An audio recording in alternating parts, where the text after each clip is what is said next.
人生はサバイバル。いつも動画を見てくれてありがとうございます。おのおのの人生はサバイバルと言っていいくらい、それぞれが波乱万丈の人生を生きることとなるのが世の常ですが、人間万事採用が馬という格言もあります。過ぎ去った過去にとらわれすぎず、まだ来ないがいつかは来てしまう未来について過剰に心配しすぎず、唯一幸福を感じられる時である今現在を大切にしてほしいと思います。このチャンネルでは敵を知り己を知れば百戦危うからず、サバイバルのための敵と何なのか、それに備えるための自分の知識と心構えを充実させておいてほしい、そんなメッセージを送っていきたいと思います。今回紹介するサバイバルは、それではお楽しみください。1、はじめに海水浴中に遭難する事象とは？海水浴は多くの人がリラックスやレクリエーションのために訪れる場所ですが、自然の力を軽視すると危険な状況に直面することがあります。海水浴中の遭難とは、海中や海岸で予期しないトラブルが発生し、無事に陸地へ戻れなくなる事態を指します。この遭難は特に潮流や波の影響、予測不能な天候の変化、体力の消耗、または機材の故障によって引き起こされることがあります。海水浴中の遭難は溺れやすい環境下での対応が求められるため、適切な対策を知っておくことが重要です。波や潮流に飲み込まれたり、遠くに流されて岸に戻れなくなった場合、焦って無駄に体力を消耗することでさらに危険な状況に陥ることがあります。冷静に状況を判断し、適切なサバイバル技術を使用することで生還の可能性を高めることができます。2、海水浴中の遭難事例。事例1、アメリカカリフォルニア州2014年、カリフォルニア州の海岸で家族と海水浴を楽しんでいた若い男性がビッグカレント離岸流に巻き込まれ沖へ流されました。彼は泳ぎが得意でしたが、強力な潮流に逆らおうとしたために疲れ果てパニックを起こしました。彼はライフガードの指示で流れに逆らわず横へ泳ぎ、安全な場所へ移動することで命を救われました。このケースは離岸流に巻き込まれた際の正しい対処法の重要性を示しています。事例2、タイプーケット島2009年、タイのプーケット島で観光中のカップルが海水浴中に突然の嵐に巻き込まれました。強い風と波で海岸から遠く流され、数時間にわたって漂流しました。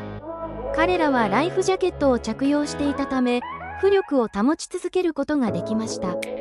最終的に地元の漁船に発見され、無事救出されました。この事例は救命具の重要性を強調しています。事例3、オーストラリアゴールドコースト2018年、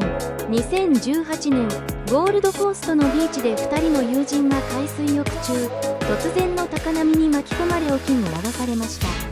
彼らは泳ぎを試みたものの、逆流に逆らおうとして体力を消耗し、さらに離岸流に巻き込まれてしまいました。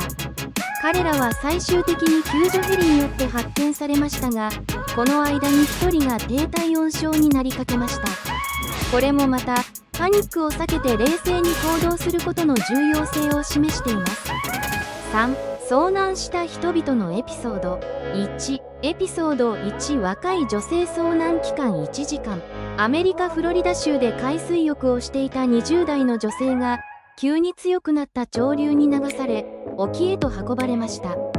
彼女は泳ぎが得意でなくパニックに陥りかけましたが、ライフガードが彼女に力を抜いて浮かんでいろという指示を出しました。彼女はそのアドバイスに従い、力を温存しながら1時間ほど漂流し、最終的に救助されました。このケースでは体力の温存が生還の鍵となりました。2、エピソード2、中年男性遭難期間2時間。カリブ海でのバカンス中、シュノーケリングをしていた中年男性が強い潮流に流され、気路を見失いました。彼は冷静に浮力を持ちながら、水流を利用して少しずつ岸に戻りました。約2時間後、彼はビーチにたどり着き、無事救出されました。重要なのは泳ぐのではなく潮流を利用して動くことを理解していた点です。3. エピソード3若いカップル遭難期間3時間。ハワイで観光中の若いカップルがスキューバダイビング中にボートから遠く離れてしまい、浮上後も波に流されて漂流しました。彼らはパニックにならず、互いに励まし合いながら漂流を続けました。ライフジャケットのおかげで3時間後に無事救助されました。このケースでは冷静さとパートナーの支えが生存に重要な役割を果たしました。4. エピソード4 50代男性遭難期間6時間。オーストラリアで釣りをしていた50代の男性がボートから転落し、ライフジャケットをつけていなかったために漂流しました。彼は泳ぎ続けて体力を使い果たしそうになりましたが、浮力を得るためにボートのクーラーボックスに捕まりました。6時間後、通りかかったボートが彼を発見し救出しました。このエピソードは浮力を保つことの重要性を強調しています。5. エピソード5 60代女性遭難期間12時間。60代の女性がカリフォルニア沖でカヤックに乗っている最中、強風と波で転覆し、12時間にわたって漂流しました。彼女はパドルを利用して少しずつ自力で岸に近づき、最終的に救助されました。このケースでは、道具を使ったサバイバルスキルが生還の要因となりました。6.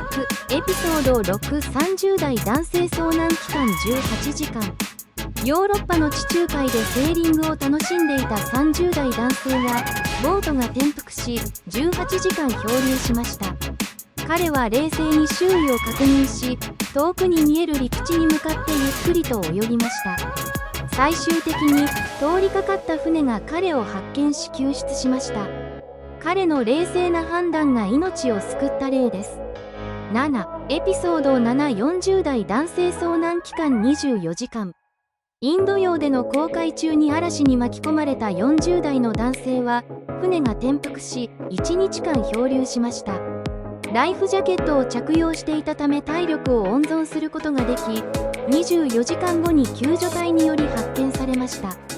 このケースでは長時間漂流してもライフジャケットが命を救ったという典型的な例です。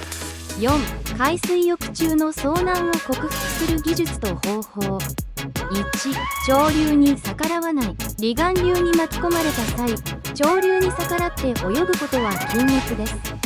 潮流は非常に強力で、逆らって泳ぐことで体力を消耗してしまいます。代わりに潮流に沿って横方向に泳ぐことで比較的安全な場所に移動することができます。2. 浮力を保つ。漂流している場合、浮力を保つことが最も重要です。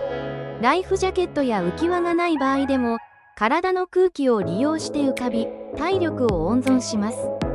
背浮きの姿勢をとり、呼吸を安定させることが大切です。3. 冷静さを保つ。パニックにならないことが生存の鍵です。パニックになると、冷静な判断ができず、無駄に体力を消耗してしまいます。エピソードでも冷静に行動した人々が最終的に救助されていることが多いです。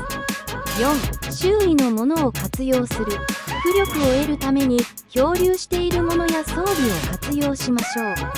ボートの破片やクーラーボックス、漂流物に捕まることで体力を節約できます。5. 体温の保持。長時間の漂流では体温が低下しやすく、低体温症になる危険があります。特に水中での体温保持は難しいため、可能な限り体を覆い、エネルギーを節約します。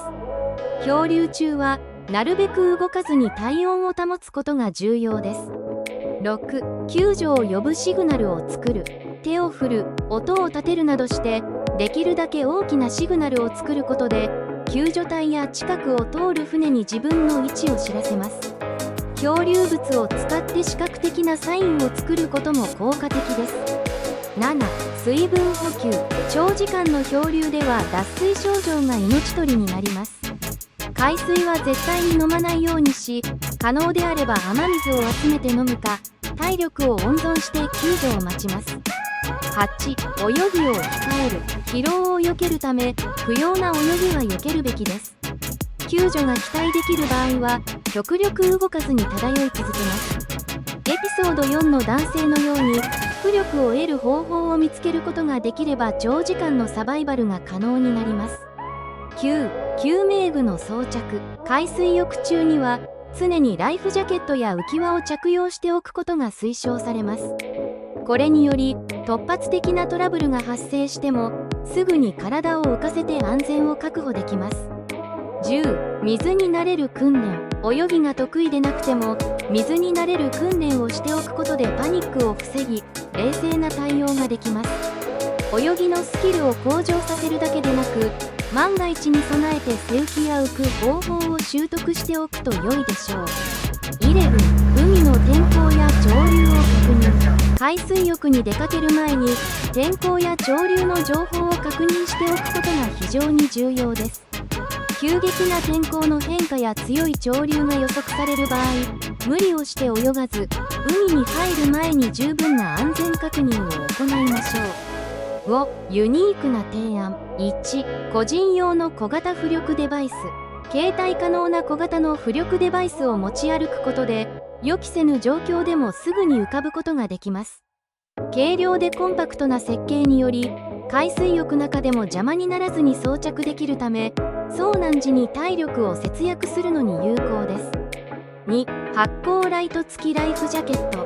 夜間や視界が悪い状況下で遭難した場合、発光ライト付きライフジャケットを装着することで、周囲の船や救助隊に自分の存在をアピールすることができます。暗闇の中でも遠くから目立ち、救助を早めることが可能です。3、SOS シグナル送信機。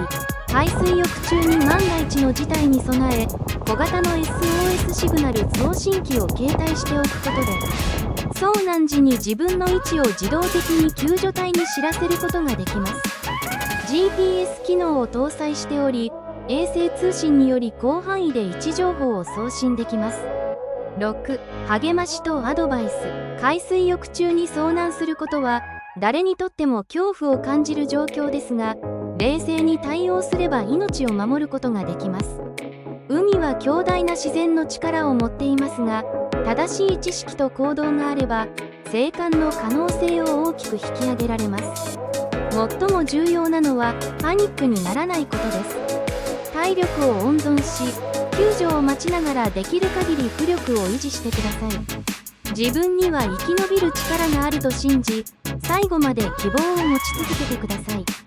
必ず助けが来ます。海の中でも自分を信じて冷静さを保てば必ず生き抜ける。あなたが持っている知識と意志が危機を乗り越える力になります。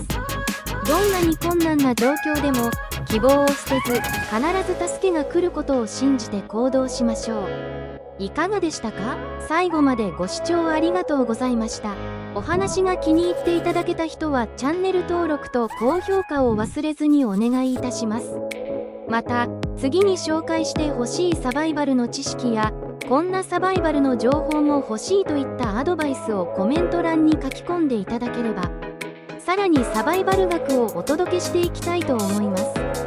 ぜひ、チャンネル登録と高評価、また実際にこの動画、人生はサバイバルを見ての感想をコメント欄にお願いします。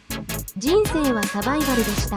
では、また次の新たなサバイバル学の授業でお会いしましょう。